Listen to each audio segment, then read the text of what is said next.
जनप्रतिनिधि जिम्मेवार बनाउन खबरदारी गर्नेछौँ। हामीले बोरा पनि मागेका छैनौँ, रासन पनि मागेका छैनौँ, लुगा कपडा पनि मागेका छैनौँ, बाटो मात्रै हेरिदिनुहोस् भन्दाखेरि समृद्धि यात्रामा के गर्दैछन् हाम्रा तीन सरकार? सरकार तीन तहका सरकार छन् भन्ने कुरा तपाईँ हामीले बुझिहालौँ। अब आम पिपलमा कुन सरकार, यो सरकार तीन तह, चार तह, पाँच तह उहाँहरूलाई केही पनि थाहा छैन। वैज्ञानिक समाजवादको अभ्यासमा जनमुखी पत्रकारिताको जिम्मेवारी। झुपडीमा एक छाक खानेहरूको घरमा छ होला त रेडियो सेट? कहिले होला तीन सरकार र यिनै निमुखाको भेट? म आएँ, यहाँ धेरै पटक आएँ, तर म गाउँमा आइनँ। मलाई अहिले ज्ञान भयो, तपाईँहरूले सुझाव दिनुभयो, मलाई ज्ञान भयो, घर घर पनि आउनु पर्दो रहेछ। तपाईँको पेरिफेरीदेखि विश्व सेरोफेरोको परिपक्व प्रस्तुति। बागमती समाचार। बागमती समाचारका साथमा Godavari iron stores Hetauda, Sathi mart Hetauda, Makwanpur cold रिटेड Hetauda, king cement Taylor Hetauda र शक्तिखबर.com।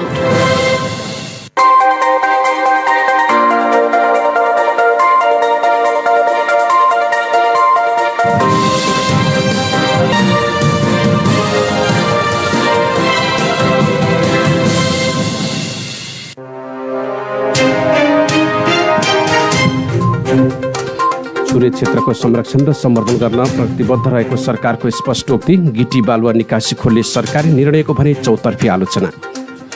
नयाँ पार्टी गठनको अभियानबाट आफू पछि नहटेको माधव नेपालको भनाई। जसपा अध्यक्ष ठाकुरलाई कार्यकारिणी समितिको निर्णय पेश गर्न निर्वाचन आयोगको पत्र। आज पनि देशभर 5,000 भन्दा बढीमा संक्रमण हुँदा 7,000 भन्दा बढी मुक्त। मकवानपुरमा जेठ 31 गतिसम्म निषेधाज्ञा थप। कोभ्याक्सका लागि थप $800 मिलियन सहयोग दिने जापानको निर्णय। चीनमा पहिलो पटक बर्ड फ्लू मानिसमा संक्रमण भएको पुष्टि। र विश्वकप तथा एसियन कप छनौटको बाँकी खेलका लागि नेपालको अन्तिम तयारी। भोलिको खेलमा नेपालका लागि मौसम च्यालेन्ज हुने मुख्य प्रशिक्षकको भनाई।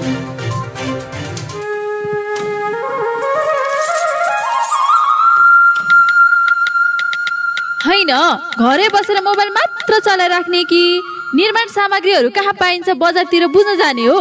यत्तेरिका त्यसरी समस्या मैले सबै कुरा बुझेर आइसकेँ त। हाम्रै सहर हेटौडाको मेन रोडमा गोदावरी आइरन स्टोर्स रहेछ। घर निर्माण सम्बन्धी सम्पूर्ण सामग्रीहरू पाइँदो रहेछ। अब त्यहीँ जाने नि। हजुर, गोदावरी आइरन स्टोर्समा घर निर्माण सामग्रीहरू, सिमेन्ट, छड, इँटा, रङरोगन, बाथरुम फिटिङ, जस्ता पाता लगायत घर निर्माण सम्बन्धी गुणस्तरीय सामग्रीहरू सुपथ मूल्यमा पाइन्छ। Godavari iron stores, Hetauda 4 main road. Phone number 057 521 745 521 745।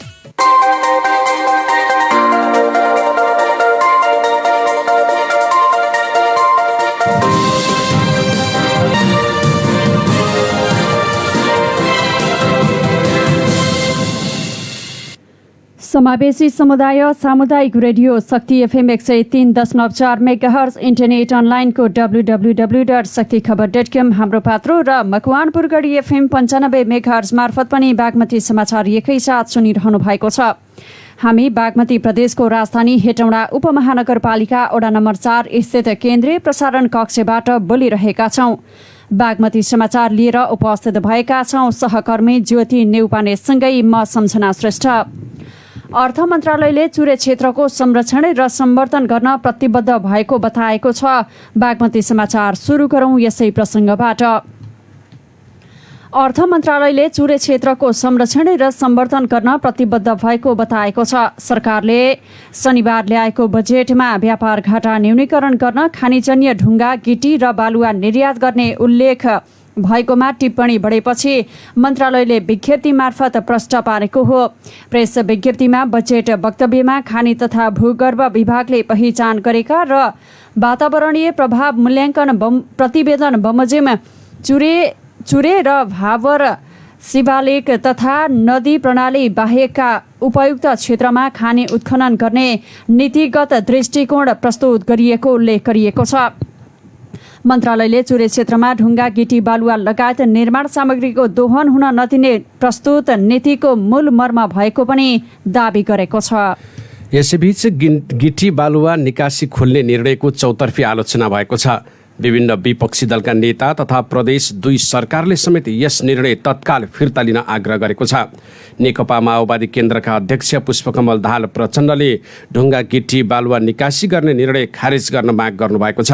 यता नेपाली काङ्ग्रेसका नेता गगन थापा र महेश आचार्यले पनि सो निर्णयको विरोध गरेका छन्। गिटी बालुवा निकासी खोल्ने निर्णय गरेर सरकारले आफ्नो असली अनुहार उजागर गरेको काङ्ग्रेस नेता गगन थापाले बताउनुभयो। उहाँले सामाजिक सञ्जाल मार्फत वातावरण र चुरे संरक्षणमा सरकार कति असंवेदनशील छ भन्ने प्रश्न भएको बताउनुभयो। यता जनता समाजवादी पार्टी जसपाका अध्यक्ष उपेन्द्र यादवले खानीजन्य ढुङ्गा गिटी र बालुवा निर्यात वातावरणीय हिसाबले घातक भएको बताउनुभयो।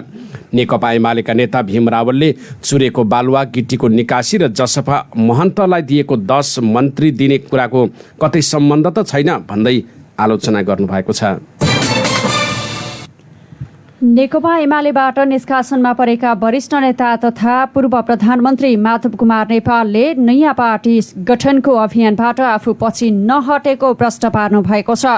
आफू पक्षधर जनसङ्गठनका पदाधिकारीहरूको भर्चुअल बैठकलाई आज सम्बोधन गर्दै नेता नेपालले जनप्रतिनिधिहरूको कुराले आफूहरू अड्किए पनि पार्टी पुनर्गठनबाट पछि नहट्ने बताउनु भएको हो। उहाँले पार्टीभित्रका 4 पुस्ता मध्ये तेस्रो र चौथो पुस्ता आफूलाई साथ दिन तयार रहेको दावी समेत गर्नुभयो। बैठकमा सहभागीहरूले दोस्रो पुस्ताका कतिपय नेता अझै वार्तामा अल्झिएको भनेर आक्रोश पोखेपछि नेपालले आन्दोलनमा आयाराम गयारामहरू हुने भन्दै कोही व्यक्ति छाडेर जाँदैमा अभियान नटुङ्गिने जिकिर गर्नुभयो।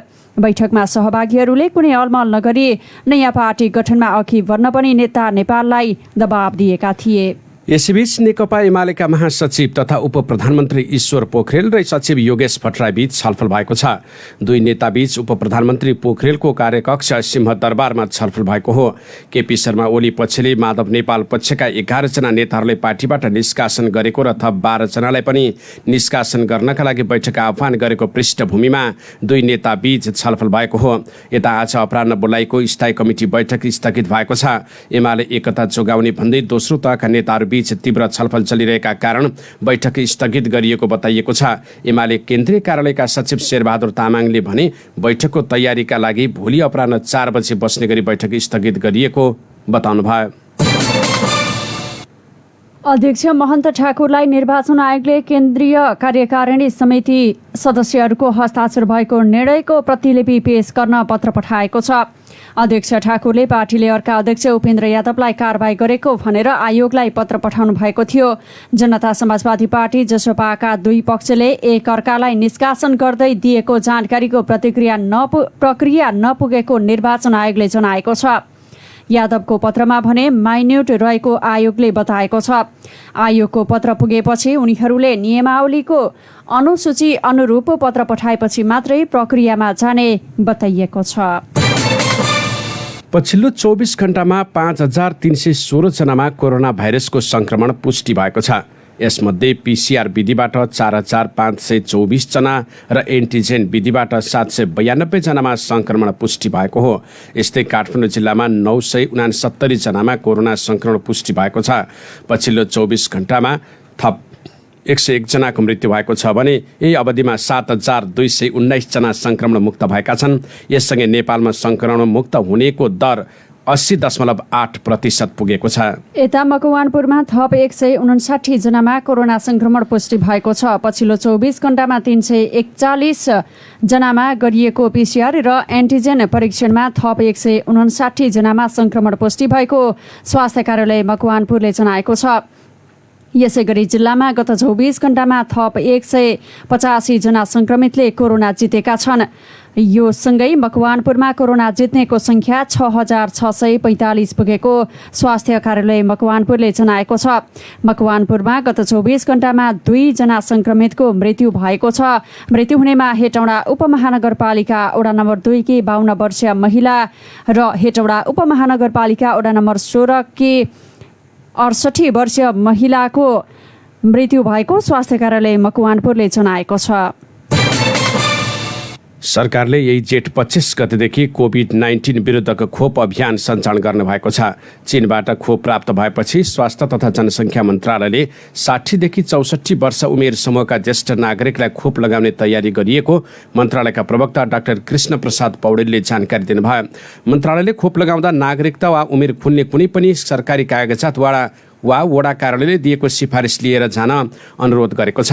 नेपालमा खोपको पहिलो मात्रा 21,13,080 र दोस्रो मात्रा 7,14,163 जनामा लगाइएको छ। चीनबाट कोरोना विरुद्धको थप 2 लाख डोज खोप ल्याइएको छ। चीनले अनुदानमा दिएको 10 लाख डोज खोप मध्ये आज 2 लाख डोज खोप तिब्बतको कुनमिङबाट कार्गो मार्फत ल्याइएको हो। यसअघि हिजो 8 लाख डोज खोप ल्याइएको थियो। यता फ्रान्सेली सरकारले नेपाललाई कोभिड-19 महामारी विरुद्ध लड्न स्वास्थ्य सामग्री सहयोग गरेको छ।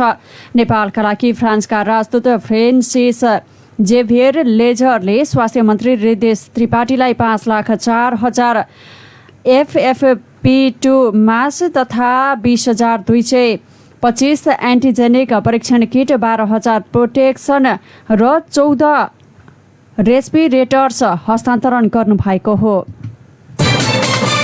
नेकपा एमाले लुम्बिनी प्रदेश सभा संसदीय दलले मुख्यमन्त्री विरुद्ध अविश्वासको प्रस्ताव ल्याइए संसद अधिवेशन अन्त्य गरेर अध्यादेशबाट बजेट ल्याउने चेतावनी दिएको छ।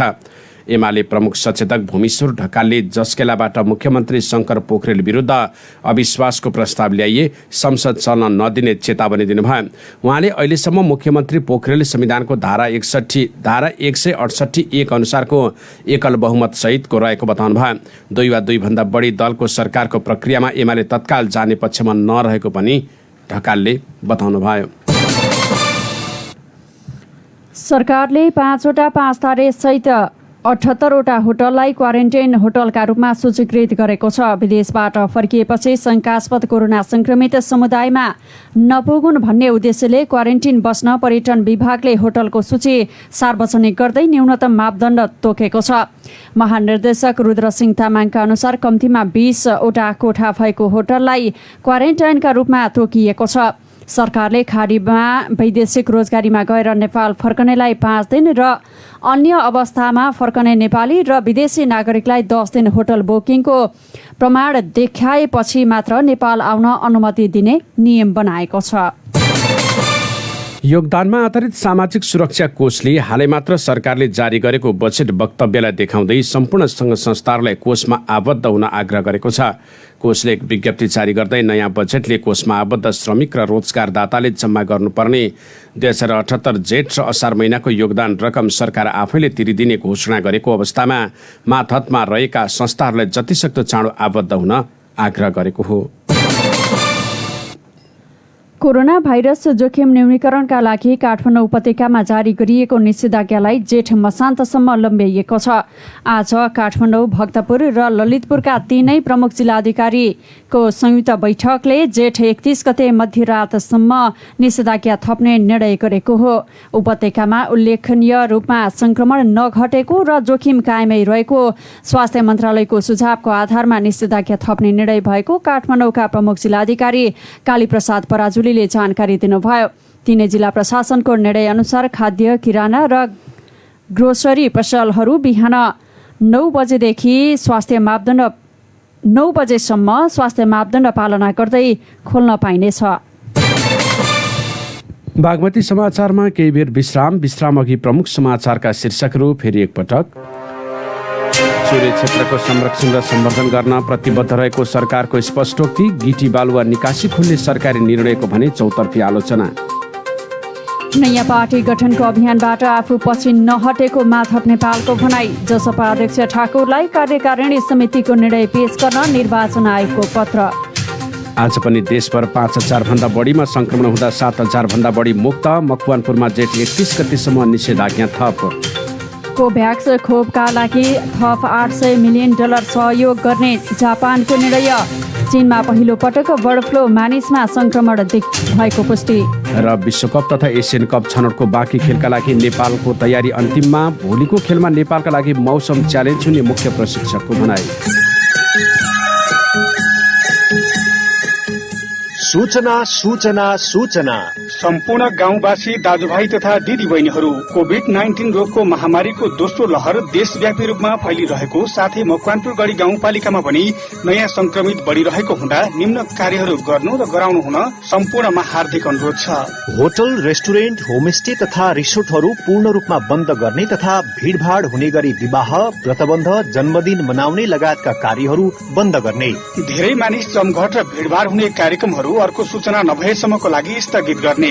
विद्यालय तथा शैक्षिक संस्थाबाट भौतिक उपस्थितिमा हुने पठन पाठन, परीक्षा लगायतका कार्यहरू अर्को सूचना नभएसम्मका लागि स्थगित गर्ने। अत्यावश्यक सेवाका स्थानहरू, स्वास्थ्य संस्था, बैंक, सहकारी संस्था, दुग्ध उत्पादक संस्थाहरूबाट आवश्यक सुरक्षा सतर्कताका साथ अनिवार्य मास्क प्रयोग र कम्तीमा 2 मिटर दूरी कायम गरी सेवा प्रवाह गर्ने। नेपाल सरकार, प्रदेश सरकार र जिल्ला प्रशासन कार्यालय मकवानपुरबाट जारी गरिएका नियम तथा आदेशहरू पालना गर्ने। साथै सबैले निम्न कार्यहरू पालना गर्नुहुन समेत जानकारी गराइन्छ। अत्यावश्यक काम बाहेक घर बाहिर ननिस्कौं र निस्किनु परेमा अनिवार्य रूपमा मास्कको प्रयोग गरौं। साबुन पानीले पटक पटक हात धुने गरौं। स्वच्छ र शुद्ध पिउने पानी प्रयोग गर्ने साथै सफा र ताजा खानेकुरा मात्र खाऊ।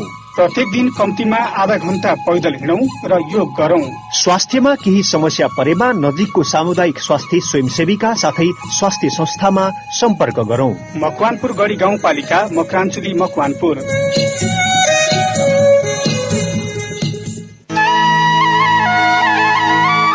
काका, घर त बनाउनु भयो, खर्च त निकै गर्नुभयो जस्तो लाग्यो नि। भतिज, जिन्दगीमा एकचोटि घर बनाउने हो, मजाले बनाइयो। अनि यति राम्रा राम्रा सामानहरू चाहिँ कहाँबाट ल्याउनु भएको नि काका? त्यही त हो नि, हेटौँडा 4 पारिजात पथमा रहेको श्रेय हार्डवेयर एन्ड सप्लायर्सबाट। अनि काका, मैले पनि घर बनाउन खोजेको के सामान पाइन्छ त त्यहाँ? त्यहाँ त जक्वारका धाराहरू तथा सेनिटरी वेयर, रिजालको सीपीवीसी पाइप फिटिङ तथा टङ्की, एसियन पेन्ट्स, मार्बल, ग्रेनाइट लगायतका सामग्रीहरू पाइन्छन्। हजुर, Shreya hardware and suppliers, Hetauda 4 Parijat पथ, प्रोपाइटर रवि नेपाल। सम्पर्क नम्बर 057 524 529 र 98 550 67 529। विराटनगरबाट हिँडेको ठ्याक्कै 7 घण्टामा हेटौँडा आइपुग्यो। यही बेला गाडी बिग्रिनु परेको। भोलि बिहान नभई गाडी नबन्ने रे। साँझ झमक्क परिसक्यो। अब भोक पनि लागिसक्यो। बास बस्ने राम्रो होटल पनि खोज्नु पर्ला नि। भोलि उठेर काठमाडौँ प्रस्थान पनि त गर्नु छ। तिमी पनि ससानो कुरामा चिन्ता गर्छौ क्या? अब हेटौँडा आएर पनि चिन्ता लिनुपर्छ त। ढिँडो घरमा लोकल कुखुराको मासु, हेटौँडेली खोलाको माछा र ढिँडो, त्यो पनि दाउराको आगोमा पकाएको टन्न खाने र ओम नमो बुद्ध होटलमा मजाले सुत्ने। किन सुर्ताउँछौ?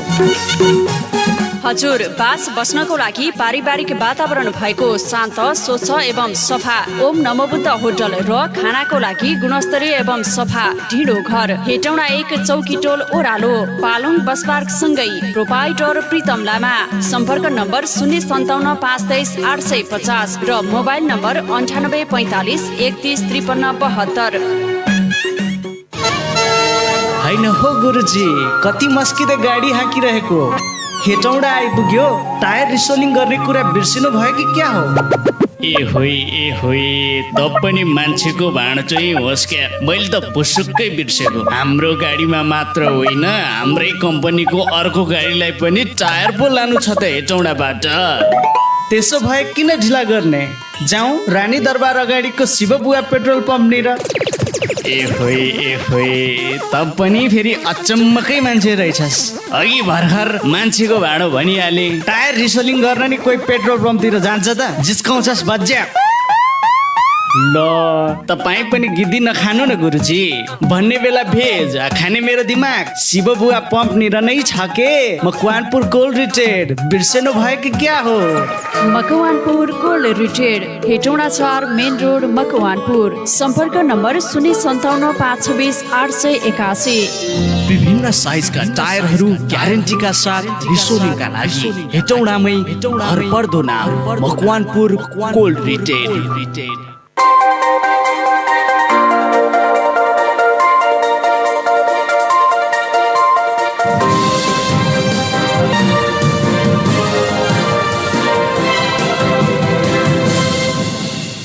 विश्रामपछि बागमती समाचारमा तपाईँलाई पुनः स्वागत छ। फ्रिक्वेन्सी मोडुलेसनको 103.4 मेगाहर्जमा इन्टरनेटमा www.shaktikhबर.com मार्फत हाम्रो पात्रो र मकवानपुर गढी 95 मेगाहर्ज मार्फत तपाईँ बागमती समाचार सुनिरहनु भएको छ। अब बाँकी प्रसङ्ग। मकवानपुरमा जेठ 31 गतेसम्म निषेधाज्ञा थप गरिएको छ। मकवानपुरका प्रमुख जिल्ला अधिकारी भरतमणि पाण्डेको अध्यक्षतामा बसेको जिल्ला कोभिड-19 सङ्कट व्यवस्थापन केन्द्र मकवानपुरको बैठकले जेठ 31 गते राति 12 बजेसम्म निषेधाज्ञा लम्ब्याउने निर्णय गरेको हो। बैठकले वैशाख 19 गतेदेखि जारी निषेधाज्ञालाई 11 दिन लम्ब्याएर 31 गतेसम्म पुर्याउने निर्णय गरेको छ। त्यस्तै केन्द्रको बैठकले अत्यावश्यक सेवा, तरकारी, फलफुल, दुग्ध पदार्थ, खाद्यान्न लगायतका पसलहरू बिहान 8 बजेसम्म सञ्चालन गर्न दिने निर्णय गरेको छ। बैंकहरूको हकमा भने स्वास्थ्य सुरक्षाका मापदण्ड अपनाएर साताको 3 दिन आइतबार, मङ्गलबार र बिहिबार बिहान 10 बजेदेखि 2 बजेसम्म सञ्चालन गर्न दिने र अन्य वित्तीय सङ्घ संस्था तथा सहकारीहरू पूर्ण रूपमा बन्द गर्ने जिल्ला प्रशासन कार्यालय मकवानपुरले जनाएको छ। हेटौडामा प्रदेश स्तरको सरकारी अस्पताल र सुविधा सम्पन्न गौरीटार आइसोलेसन सञ्चालनमा रहेको छ। निजी अस्पतालहरूले पनि अहिले कोभिड-19 को उपचार गरेकै छन्। यति हुँदाहुँदै पनि बिरामीलाई असुविधा महसुस गर्दै मकवानपुर उद्योग वाणिज्य सङ्घले निजी क्षेत्रको संयोजनमा हेटौडामै 30 बेडको सुविधा सम्पन्न आइसोलेसन सञ्चालनमा ल्याएको छ। एक रिपोर्ट। मकवानपुर उद्योग वाणिज्य संघ, नारायणी यातायात, होटल एसोसिएसन, निर्माण व्यवसायी संघ, निजी अस्पतालका सञ्चालक लगायतका निजी क्षेत्रकै पहलमा सुविधा सम्पन्न होम आइसोलेसन सञ्चालनमा आएको हो। आइसोलेसन उद्घाटन गर्दै नेपाली कांग्रेस मकवानपुरका सभापति एवं बागमती प्रदेश सभा सदस्य इन्द्रबहादुर बानियाले सर्वसाधारणलाई खोप दिनुको सट्टा सरकार कोरोनाको आडमा आफ्नो राजनैतिक स्वार्थ पूरा गर्न लागिरहेको बताउनुभयो। सरकारको चाहिँ दायित्व भनेको जनतालाई कसरी खोप लगाउने, बर्खाको बेलामा अब यो महामारीको बेलामा कसरी खोप सँगसँगै भोकबाट जोगाउने, रोगबाट जोगाउने र स्वास्थ्य व्यवस्था कस्तो बलियो बनाउने भन्दा सरकार अहिले मुलुकको राजनीति र दलीय राजनीतिलाई कमजोर बनाउने खेलमा लागेको छ। यो दुर्भाग्य छ। आइसोलेसन सञ्चालनले राज्यको सेवा सुविधा पहुँच बाहिर रहेका सर्वसाधारणलाई सहज हुने प्रदेश सांसद एवं राजनीतिक दलका नेताहरूको बुझाइ छ। नेकपा एमाले मकवानपुरकी अध्यक्ष मुनु सिग्देल यो विषम परिस्थितिमा सबै मिलेर सामना गर्नुपर्ने बताउनुहुन्छ। चुनाव आउँछ, आफ्नो राजनीतिक पार्टीको लडाइँ हामी त्यहाँ लड्छौँ, सङ्घ संस्थाको चुनाव हुन्छ, त्यही लडाउँला। तर कोभिडसँग चाहिँ हामी सबै मिलेर लड्यो भने मात्रै परास्त गर्न सकिँदो रहेछ। जति बेलासम्म आवश्यकता पर्छ त्यति बेलासम्म हामी सबैको साथमा सहयोगले यसलाई चाहिँ राम्रोसँग सञ्चालन गर्न सकौँ। 30 बेड क्षमताको पल्पसा आइसोलेसनमा चिकित्सक, अन्य स्वास्थ्य कर्मीहरूले 24 घण्टा सेवा दिनेछन्। सरकारले बजार मात्रै बन्द गराएर कोरोना संक्रमण दर कम नहुने बताउनुहुन्छ मकवानपुर उद्योग वाणिज्य संघका अध्यक्ष कृष्ण कटुवाल। राज्यले के देखे, बजार बन्द गरायो, पसल बन्द गरायो, अब कोरोना मुक्त हुन्छ है भनेर होइन। त्यो बजार बन्द गराएर, पसल बन्द गराएर मात्र कोरोना मुक्त हुने होइन। बजारको जो एउटा तलसम्मै पुग्नुपर्ने स्थिति देखे हामीले। निजी क्षेत्रका तर्फबाट सर्वसाधारणका लागि अस्पतालकै जस्तो सेवा आरम्भ भएको छ। बागमती प्रदेशको राजधानी भएकाले हेटौडामा कोही पनि कोभिडका बिरामी उपचार र आइसोलेसन सेवाबाट वञ्चित नहुन् भनेर सञ्चालन गरिएको अभियानको नागरिक स्तरबाट पनि प्रशंसा भएको छ। प्रदीप ढुङ्गाना, शक्ति एफएम। मकवानपुरका स्थानीय तहरमा दैनिक कोरोना संक्रमितको संख्या थपिने क्रम जारी छ भने डिस्चार्ज हुने क्रम पनि जारी रहेको छ। पछिल्लो 24 घण्टामा हेटौडा उपमहानगरपालिकामा मात्रै 85 जना संक्रमित थपिएका छन्। त्यसैगरी थाहा नगरपालिकामा 21 जना संक्रमित थपिए भने राक्सिरङ गाउँपालिकामा 20, मनहरी गाउँपालिकामा 16, मकवानपुर गढी गाउँपालिकामा 7 जना थपिएका छन्। भीमफिदी गाउँपालिकामा 6 जना, कैलाश गाउँपालिकामा 2 जना र बागमती र बकैया गाउँपालिकामा 1-1 जना संक्रमित गत 24 घण्टामा थपिएका छन्। आज हामीले थाहा नगरपालिकाका प्रमुख लवशेर विष्टसँग कुराकानी गरेका छौँ। कोरोना संक्रमितहरूको व्यवस्थापन र तिनीहरूलाई के कसरी राखिएको छ भन्ने सन्दर्भमा कुराकानी गरिएका छौँ। कोभिडको एकदमै संक्रमितहरू बढेको अवस्था छ। अहिले चाहिँ यो केही 2-3 दिनदेखि अलिकति रेसियो चाहिँ घटे जस्तो अहिले महसुस भएको छ। हामीले कन्ट्याक्ट ट्रेसिङ र टोलमा, गाउँ-गाउँमा, पसलहरूमा, सबै ठाउँमा चाहिँ यो टेस्टिङ गर्ने कामलाई चाहिँ द्रुत गतिमा अगाडि बढाएका छौँ। त्यसमा अलिकति पहिलेभन्दा अलिकति कम त्यो रेसियो चाहिँ देखिएको छ अहिले। त्यो पहिला भन्दा कम चाहिँ भन्नुभयो, यो समग्र हेर्दा चाहिँ केही थोरै मात्रामा परीक्षणको मात्रा नै थोरै भएको हो कि अथवा उस्तै रेसियोमा नै परीक्षण गर्दाखेरि चाहिँ कममा देखिएको हो? होइन, परीक्षण त हामीले अहिले पहिलेको भन्दा एकदमै बढाएको छौँ। पहिले त परीक्षण गर्न मान्छेहरू एकदमै कम आउने, अनि जो सिम्टोमेटिक हुनुहुन्थ्यो जसलाई असिलो भयो उहाँहरू मात्रै परीक्षणमा आउने भयो हुनाले त्यसको रेसियो 12 जना तपाईँ चाहिँ टेस्ट गऱ्यो भने 9 जना 10 जनासम्म देखिने अवस्था थियो। अहिले हामीले 50, 60, 70, 75 जना दैनिक रूपमा तपाईँ चाहिँ गर्नलाई टोल गाउँ गाउँमा पठायो हुनाले त्यसमा चाहिँ रेसियो अलिक कम देखिया छ अहिले। हामीले हरेक वडामा 2टा 3टा 4टा ठाउँहरू राखेर पहिला हामी वडा अध्यक्षज्यूहरूलाई सम्पर्क गर्छौँ, अनि वडा अध्यक्षज्यूहरूले त्यहाँको टेस्ट गर्नको निम्ति सबैको नाम टिपेर राख्नुहुन्छ र निश्चित ठाउँ जहाँ नजिक पर्ने हो त्यो ठाउँमा उहाँहरूलाई बोलाएर यहाँबाट हाम्रो स्वास्थ्यकर्मी टोली गएर अनि परीक्षणको काम गर्छौँ। त्यसमा सिम्टोमेटिक भएका मान्छेहरूलाई हामी एन्टिजेन गर्छौँ र जो चाहिँ कन्ट्याक्ट ट्रेसिङमा हुनुहुन्छ सिम्टम उहाँहरूलाई छैन भने उहाँहरूलाई PCR गरेर हामी पठाउँछौँ। अब अहिले हाम्रो थाहा नगरमा जम्मा चाहिँ सङ्क्रमितको सङ्ख्या कति छ अथवा निको हुनेको सङ्ख्या कति छ? निको हुनेको सङ्ख्या चाहिँ सङ्क्रमित सङ्ख्या 554 पुगेको छ अहिलेसम्म।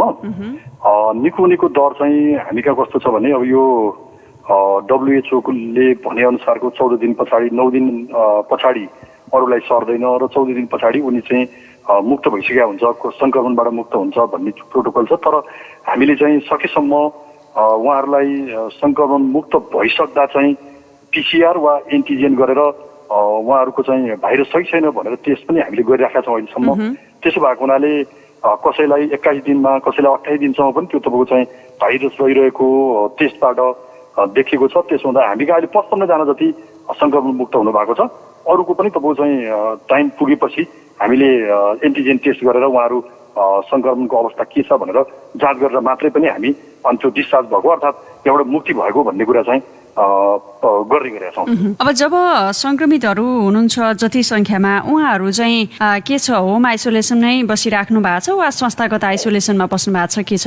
संस्थागत आइसोलेसनमा एकदमै कम हुनुहुन्छ। 8 जना जति अहिले संस्थागत आइसोलेसनमा हुनुहुन्छ नगरपालिकाले बनाएको आइसोलेसनमा। त्यसबाहेक बाँकी सबै 20 केही जना जति यहाँबाट रिफर भएर जानुभएको छ। अब हेटौँडा र काठमाडौँको विभिन्न अस्पतालमा उहाँहरू उपचारमा हुनुहुन्छ अहिले र बाँकी सबै होम आइसोलेसनै हुनुहुन्छ। सबैजना 754 होम आइसोलेसनमा हुनुहुन्छ। होम आइसोलेसनमा हुनेहरूलाई चाहिँ हामीले क्याटेगोरी छुट्याएका छौँ। त्यसमा अलिकति सिम्टम देखिएको अलि अवस्था अलिकति गाह्रो हो कि भन्ने जस्तो अवस्थाको लागि डाक्टरले आफै फलोअप गर्नुहुन्छ, फोन गरेर फलोअप गर्नुहुन्छ र बाँकी अरूलाई चाहिँ हामीले डाक्टरको त्यो इमर्जेन्सी नम्बर दिएका छौँ। जति बेला पनि उठाउने गरी 3वटा डाक्टरहरू हुनुहुन्छ हामी कहाँ, अनि 3वटा डाक्टरको नम्बरमा उहाँहरूलाई कुनै असजिलो पर्यो, कुनै तपाईँको चाहिँ शारीरिक अवस्थामा असजिलो भयो भने उहाँहरूले सम्पर्क गर्ने गरी त्यस ढङ्गले हामीले चाहिँ होम आइसोलेसनमा राखेका छौँ। जति पनि सङ्क्रमण पुष्टि भएकाहरू हुनुहुन्छ उहाँहरूमा चाहिँ बालबालिकाको सङ्ख्या चाहिँ कस्तो पाउनु भएको छ सर यहाँले?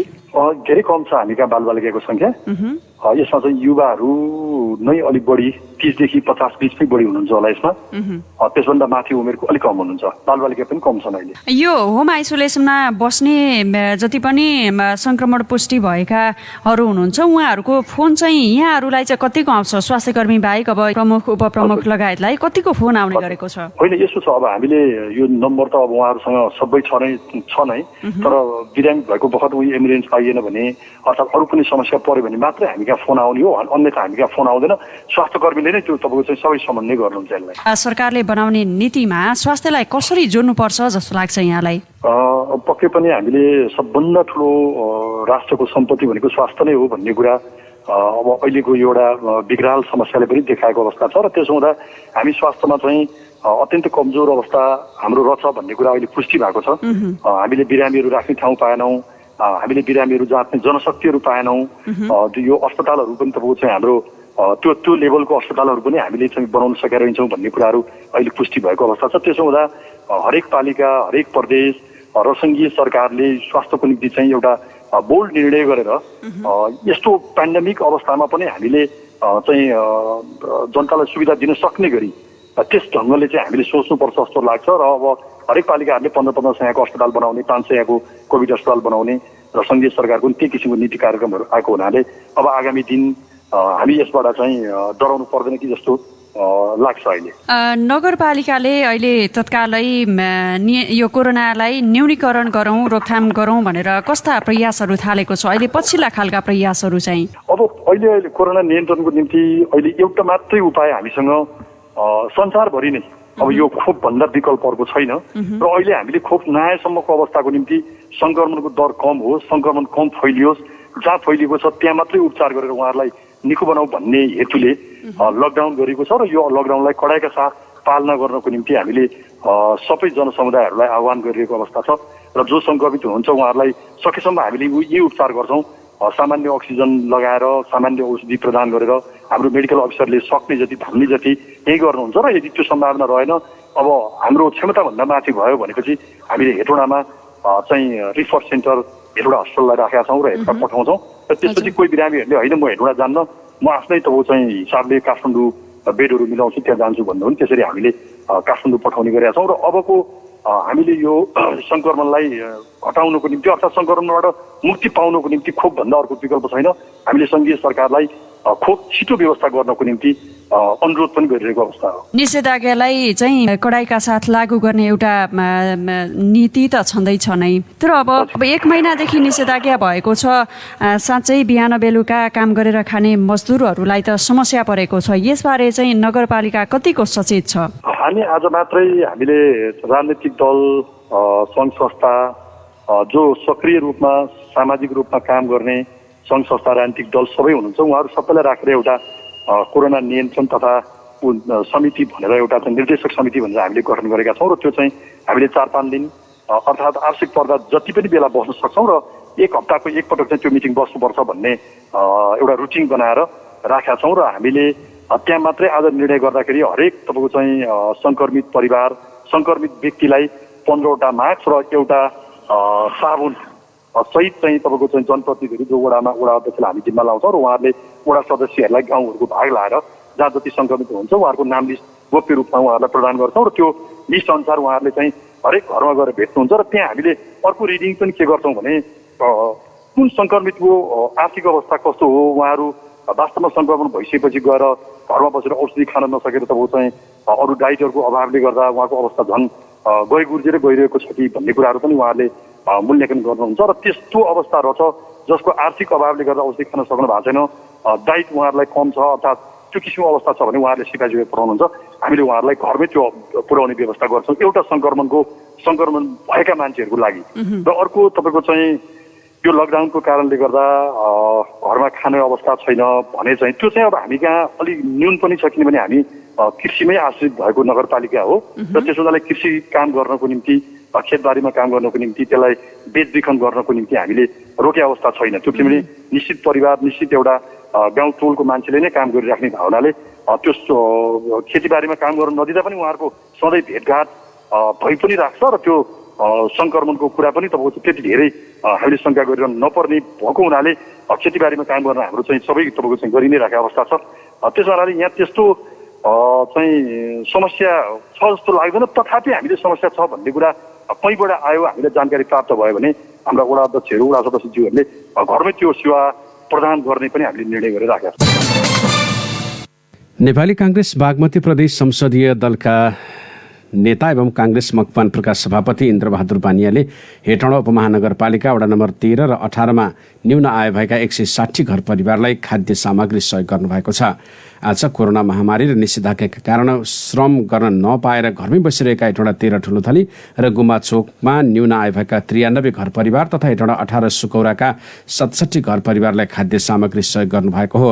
नेता बानियाले सरकारले जतिसक्दो चाँडो कोरोनालाई परास्त गर्न खोपको व्यवस्था गर्नुपर्ने बताउनुभयो। हेटौँडा अस्पतालका स्वास्थ्यकर्मीलाई 35 थान पिपी सहयोग गरिएको छ। आज अन्तर्राष्ट्रिय नेपाली कलाकार समाज इनास युएको सहयोगार्थमा तरुण दल नगर समितिको संयोजनमा उक्त पिपी सेट हस्तान्तरण गरिएको हो। इनासका अध्यक्ष राम तामाङ सहित पदाधिकारीहरू र ग्लोबल आइसिसीको सहयोगमा 35 थान पुनः प्रयोग गर्न मिल्ने पिपी सेट सहयोग गरेको इनासका पूर्व महासचिव एलिस राज सञ्चलले जानकारी दिनुभयो। सञ्चेल तरुण दल नगर अध्यक्ष सुनिल गिरीले संयुक्त रूपमा अस्पतालका अध्यक्ष राजेश प्रसाईलाई उक्त सामग्री हस्तान्तरण गर्नुभएको हो। नेकपा माओवादी केन्द्र बागमती प्रदेश संसदीय दलका नेता शालिग्राम चमकटेलले प्रदेशको आगामी वर्षको नीति कार्यक्रम र बजेटमा प्रदेशको गौरवको आयोजनालाई समावेश नगर्न सुझाव दिनुभएको छ। उहाँले भीमफिदी कुलेखानी पोस्टबहादुर सुरुङ मार्गलाई समावेश नगर्न सुझाव दिनुभएको हो। कानुनी हिसाबले सुरुङ मार्ग निजी क्षेत्रले लिएको र उपयोगको हिसाबले निजगढ काठमाडौँ फास्ट ट्र्याक नजिक पर्ने हुँदा सुरुङ मार्गको औचित्य नभएको भन्दै यस योजनालाई छोड्न सरकारलाई सुझाव पेश गर्नुभएको छ। बागमती प्रदेशका मुख्यमन्त्री डोरमणि पौडेललाई प्रमुख प्रतिपक्षी दल माओवादीले आगामी वर्षको नीति कार्यक्रम र बजेटमा समावेश गर्न 9 पानाको सुझाव पेश गरेको छ।